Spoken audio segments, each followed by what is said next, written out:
How good? They won the Super Bowl with him. You know what I'm saying? They won the Super Bowl with his ass. Hey, I'm going to, before I get Farzy on here, by the way, please hit the like button. I love that idea too. I think today the social media people with the Eagles are they're gonna try dubbing over like they do those Japanese kung fu movies after what happened with some of the things that were said today. What's Nick's role? I really don't know.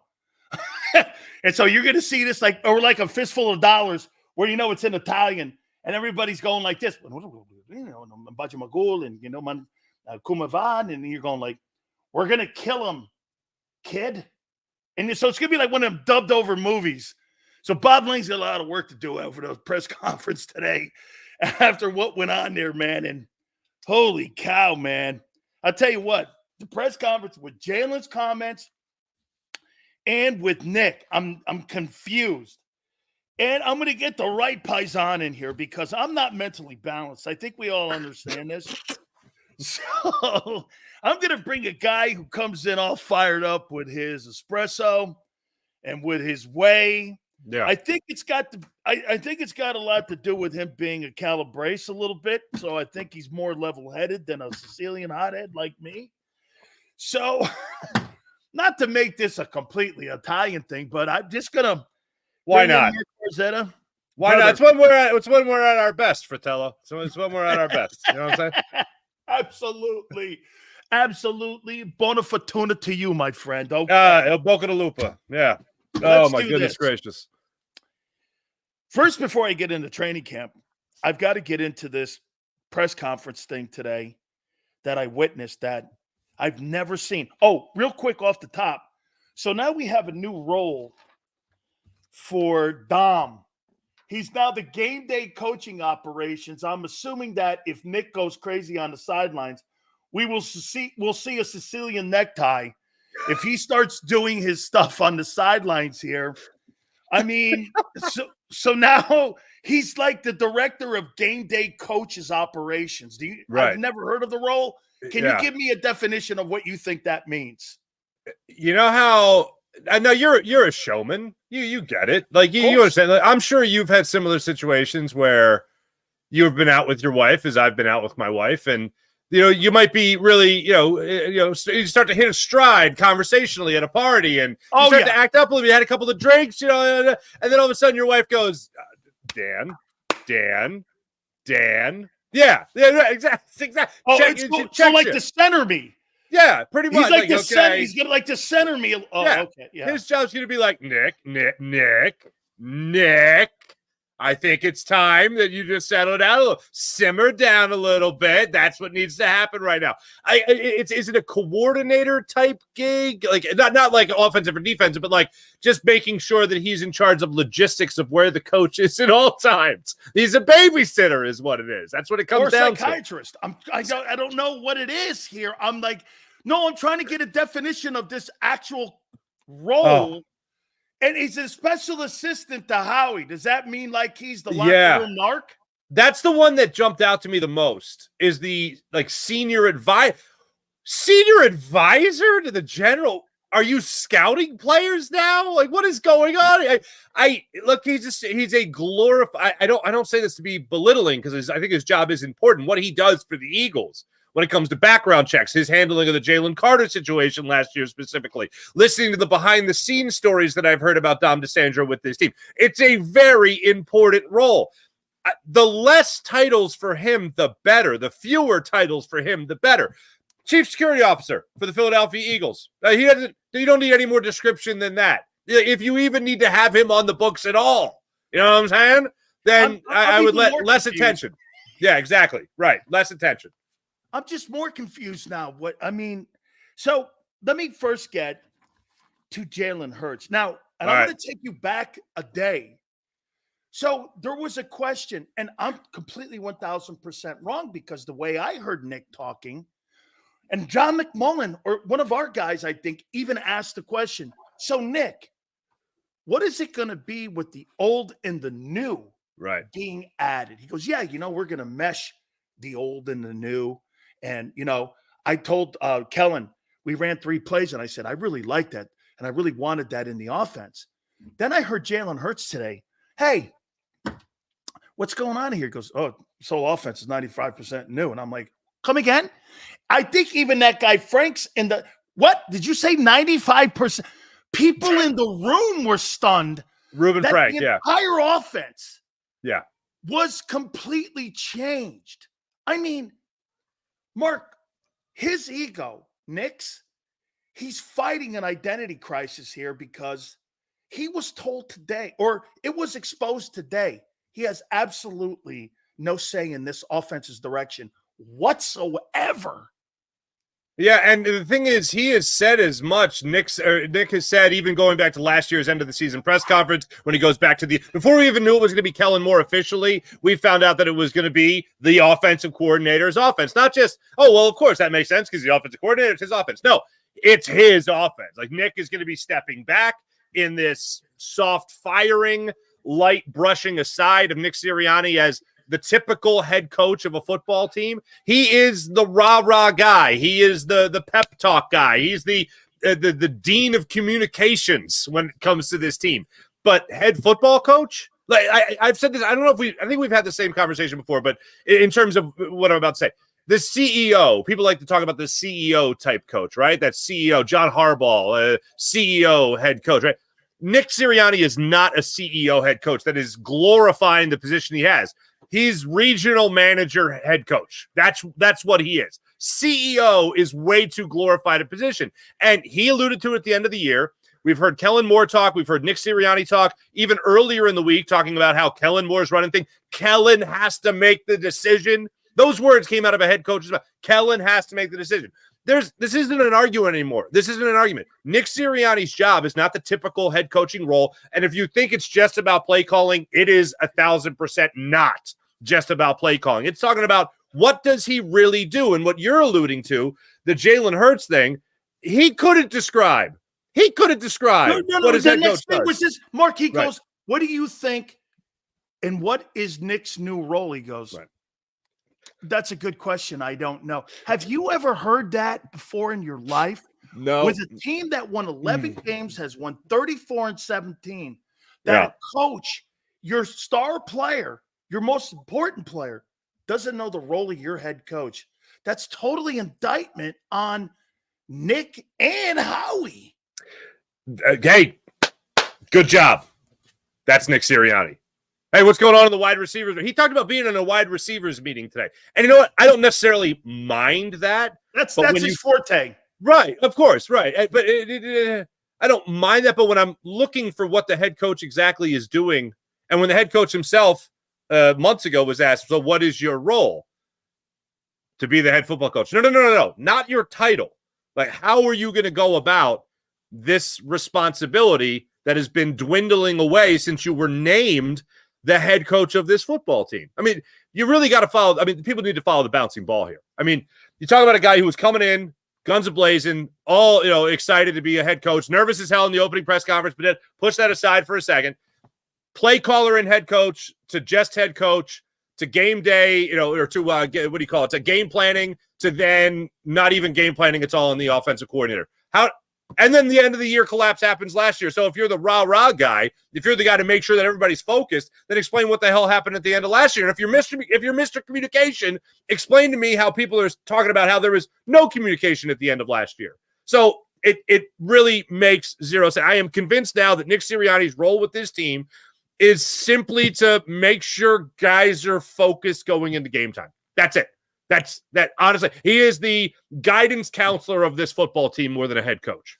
Well, I was really glad when I heard that, when he was 4th-team All-City at Norwalk Community College, teaching the DBs, how to turn their hips. And he was in the DB room and he was showing how to punch and shit. And I was like, yeah, I'm sure Vic really loves to see you in a DB. I was like, dude, 4th-team All-City. My brother coached me in high school. I learned this when I was at Norwalk Community College, but hey, to each his own here. 95% of the off. I still can't get over that number. I still can't get over. I was taken by that. So that means, like, if you change 95% of your show, like, what are you talking about? Art history? Like, think about that for a You second. must be talking about a PD that you and I must have had in our past.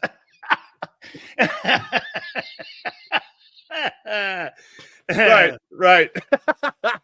Hey, what about when he goes like this? But that whole row, and he goes like this. The next thing he said was this: "Hey, Jalen, do you like the new offense?" And he goes, "It's too early to tell."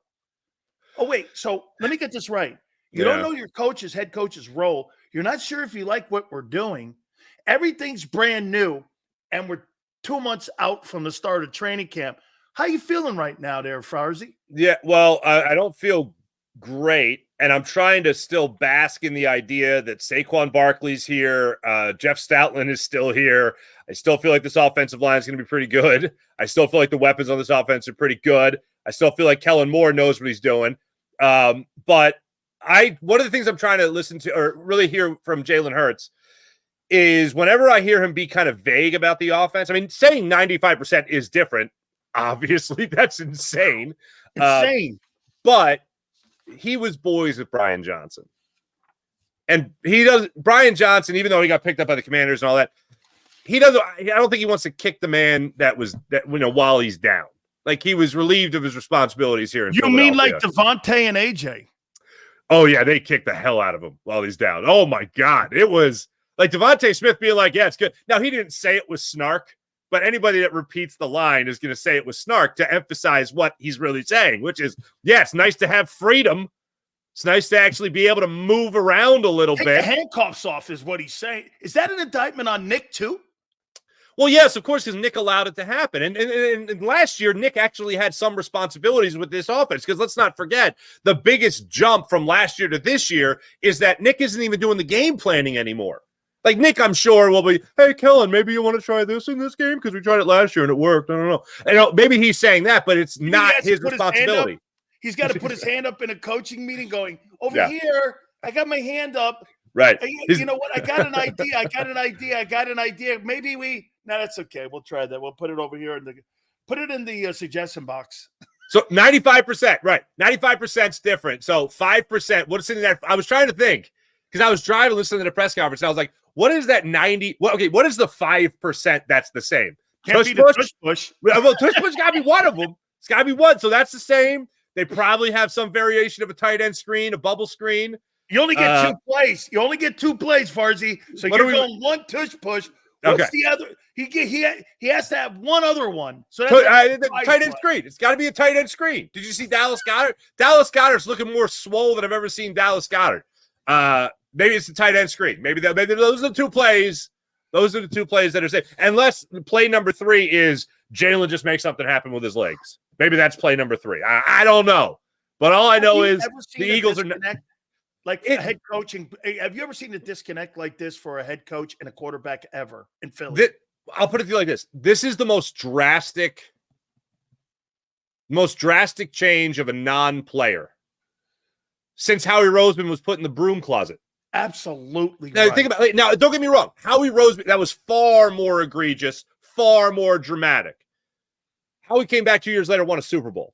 So I don't know how many times the Eagles are going to try to go to that non-conventional way of thinking and think it's going to work out, but they seem to be going down that path again. Because to me, again, the thing that is the number one prerequisite to be the Eagles head coach is that you have to make Howie runs the team. Jeffrey Lurie gets to do what he wants as the owner, and you have to allow them that path. You can't get in that way. A head coach will certainly get in that way if he's a true head coach or even a true CEO type head coach. But a coordinator won't. They could deal with a coordinator leaving, and then they bring in the next guy, and they start that vicious cycle. But as you and I have talked about before, if Nick Sirianni is a guy that this team starts out and they're sputtering, he's done. He's canned, and they elevate Kellen Moore to that new position. But Kellen Moore is going to want some power if he ends up turning things around. I want to do this here with respect to Brandon Graham. And here, I'm going to do those backhanded slap things that you and I know that many people in the media try to pretend that they're not doing, but I'm going to do one of the cardinal rule sins that I'm going to give him a backhanded slap. Watch.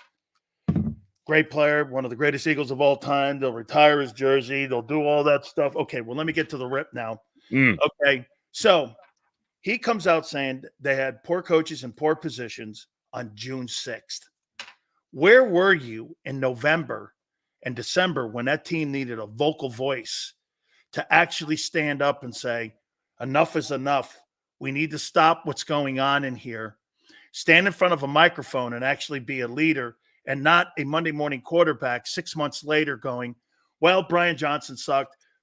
Matt Patricia sucked. They may have, but you're all in it together. Right. And you're throwing everybody and all that shit at the assistant coaches and not player accountability. I find that to be it's not an indictment on him, obviously, because of the credibility and the equity he's built in Philly and in that locker room. And that I'm not quantifying because it's true. But what I am saying is that's not a good look for him. I'll put it to you like this. It wasn't surprising to hear that from Brandon Graham. He took a similar route of A.J. Brown last year in terms of he didn't want to compound the problem. And one of the things that Brandon Graham had talked about, one of the things Brandon, because if you know Brandon Graham, he is that guy. Brandon Graham's the guy that if he's on the Titanic, man, he's gonna be smiling and be like, "This is still a cool boat, though, right? We had a good ride up until here, you know." Like he's that kind of guy that's gonna keep that kind of positive mentality. And he even said earlier in the offseason that that's the kind of responsibility that he takes on. He's still going to be positive. He's going to still be in the line of we can do this. Last year, here is a concern for me for this year. The leadership in the locker room didn't get better. No. All right. I mean, talent-wise, we can all be amazed at some of the people that have been brought in here to help the Eagles win football games. But in terms of the leaders on this team, without Jason Kelce, without Fletcher Cox, with younger guys taking on more of a huge role here, Jordan Davis and Jalen Carter most notably. And I love the idea of Jordan Davis saying, nobody's coming to save us. Nobody was coming to save you last year either, unfortunately. Absolutely. But Brandon Graham is one of those guys that is going to try to keep that standard. One of the things I loved from, I think it was Jordan Mailata said it yesterday. As far as the leadership goes, the work ethic goes of this team, one of the things he feels they have done in the very early goings of it all, I mean, we're just talking about mini camp here and rookie camp and OTAs, the first round of it. One of the things he talked about was how they've done a good job to this point of maintaining the standards set by guys like Fletcher Cox and Jason Kelce. And I hope that's true because without those guys in the locker room, look, they're still going to be around. Jason Kelce's joking about how he's getting a free lift in at the NovaCare. They're still going to be around, but they ain't playing. That's the thing that still gets me. Who's going to be the next guy to step up and be that leader? Brandon Graham is going to be that guy that will keep things positive if you need to keep it positive. But who's going to be the guy to hold guys accountable, to tell them not what they want to hear, to tell them something that doesn't have that positive spin, but the main goal is the real spin, the truth, the real talk that some of these guys might need through the rigors of this season. You're right. You give, I guess, that guy the benefit of that. But to me, I just thought the timing of it. I totally hear you. Because where was the truth last year? Right. And he had that. Don't get me. It's not something that Brandon Graham just, was on vacation. He didn't think it then. I think right. He didn't say it then. I agree. He didn't want to compound the problem. He had nothing nice to say, Dan. He had nothing nice to say, Sills. So he opted to say nothing. Like my grandmother. You don't have anything nice to say. Shut your pie hole. Okay, whatever. All right. Right. All right. So would you agree with me that Jalen Hurts hasn't had a good moment as a starting quarterback in Philadelphia since the overtime quarter against Buffalo?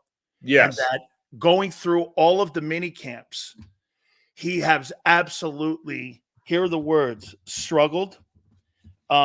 He's holding the ball too long in drills that are set up to have success. I get it's OTAs, but the point is, you're right. It's only OTAs. These are set up for you to win. Are you concerned that this has been a carryover and now there's a brand new offense and you've got 2 months to prepare and you've got 89 days till September 6th? Are you in any way worried? Right now, no. I am not worried right now. But I am prepared to hit the panic button probably faster than I ever had. Because they got him experience. They said, Jalen, you know what? The guy that we had coaching you up, he had never done it before. We thought we could catch lightning in a bottle twice. We had Shane Steichen, easy transition to Brian Johnson. He's been here. He's familiar. He knows what's going on. You love him. We love him. This is going to be great. Fail. Epic collapse at the end of the season. Jalen Hurts has awful turnover numbers last year. You can't have that again, no originality in the offense. Extremely predictable, the words we kept on hearing from our friend Derek Gunn. Time and time again, talking about the predictability of this offense. So if you just carry that over with the new coaching staff, and I start to hear that in training camp, I start to hear that as the season's creeping up, then I am concerned. Then I'm concerned. Right now, minicamp, you got the 6 weeks after this to get ready for training camp.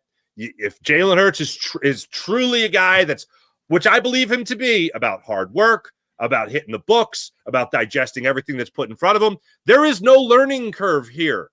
There is you and I have talked about when it comes to Jalen Hurts in this offense. No. There's no, oh, well, he needs a second year in the system. He does not get. Last year at the end of the year, one thing I learned from the Carson Wentz era, if you're truly a great quarterback, you're not part of the struggles. You can have spurts. Everyone has spurts of all of a sudden they got to run where you can't complete a pass. You're overthrowing guys. You lose the touch. You can have small little spurts of that. But you can't be part of the problem, especially when it's as a historic collapse that the Philadelphia Eagles experienced last year. You can't carry that into a new season. Like, as excited as I am to see this offense and know the actual the potential of it all, that's not going to be a patient fan base. The season this year, in some ways, really started in week 14 of last year, because people want to clip. As great as it was to see Saquon Barkley at a press conference and wearing Eagles logos and all that stuff, as excited as I am to have Kellen Moore here, excited as I am to like think about what could happen with Vic Fangio, the tough, the hard-nosed coach and all that stuff on the defense. All that. As excited as I am, I also understand this could all fall apart terribly. So the fans aren't going to be patient. The fans used patience last year at 10-1 when they said, this doesn't look right. And then all of a sudden, before they blink, they're 10-3. Before they blink, they lose the division. They lose the number one seed, obviously, in the NFC. They got a team like the 49ers just spanking them, putting over their knee. Like, there's not going to be a lot of patience with this team starting out the season. So there's no, as we've said before, there's no excuses for Jalen Hurts this year. You got to hit the books in the next 6 weeks, and you got to come out firing in training camp. 2 last questions. I say this to people all the time. It's not so much that, you're going to get a good look at what you're looking at when it comes to talent on the Eagles. I'm very encouraged about what I'm hearing about the secondary. However, Nolan Smith is not getting any reps, and he's not getting any film where you're seeing a guy like Braun with a ton of reps. You're seeing Keely Ringo being thrown into situations, who's been the superstar of OTAs and minicamp. Mitchell and Dijon, everyone's getting reps. The 31st pick in the draft is standing on the sidelines, and someone goes, well, they didn't play a lot of their ends. They didn't even play Huff. Well, Huff's got $18 million. They're playing that guy. Okay, so are you concerned about Nolan Smith? Are you trying to get me a whole bunch of hate again? Because the last time we talked, no. The last time we talked about this, I was like, if I'm the Eagles, I don't have Nolan Smith in my plans for the immediate future. He's a developmental. I hate saying this about a first-round pick because they're supposed to have impact, unless they're like an offensive lineman, they might need to be groomed, especially if they're taken late in the draft or late in the first round, whatever. But I don't have Nolan. I'm rooting for him. I hope I'm wrong. I hope he leads the league in sacks this year, whatever. But I didn't see anything from him last year, and he wouldn't even talk about the injury. He wouldn't talk about the learning curve or anything. He talked about the learning curve, but he wouldn't talk about the severity of the injury. He talked about it after his first professional game in the preseason, and then mum was the word. He wouldn't talk about whether or not he had it scoped in the offseason when he addressed the media. I find him to be an easy guy to root for. I just don't see enough, and I haven't seen enough to say, oh, this year is going to be a breakout year, or next year is going to be a breakout year. I don't think you're crazy at all to think about Nolan Smith and be like, this give me another year where I'm waiting patiently to see what he could bring to the table and see if there's going to be any flash of hope to see what he could bring to the table. By the way, I'm going to give you some love here now in this. Boy, I'll tell you what, man, I say Keely Ringo was another dude. He's now put himself in a position where you now have the Eagles doing this. What do we do with him? Do we put him in the slot? Do we play him on the numbers? Do we try him out at safety here? What do we? I think that kid, and Xander's made the point, he was 20 a year ago. Well, this guy has made a Jalen Hurts leap to where now you got Vic Fangio standing up going, yeah, okay. I think that's really encouraging with the 2 guys you drafted first and second round, which you got with Ringo. Old man Slay is going to be 34 next year. He's out the door next year. That's very encouraging in that back end going forward. Mm-hmm. He has, okay, as bad as Jalen Hurts, as bad as his answer was about, hey, what's Nick Sirianni doing now? As bad as that answer was, I loved what Keely Ringo had to say the other day. When he was asked about, and then think about this, okay? They just drafted 2 guys to take your job. Yeah. They just drafted 2 guys to take your job. Right on. You know what his response was? Did you hear what he had to say? His response was beautiful. Beautiful. It was another opportunity to compete, another opportunity to get better. I love it. And I'm like, dude, just keep that energy, brother. Keep that energy. And he's very mild-mannered. He's in no way is like a Darius Slay. You know what I mean? That's very, boisterous. Hey, I'm great. They suck.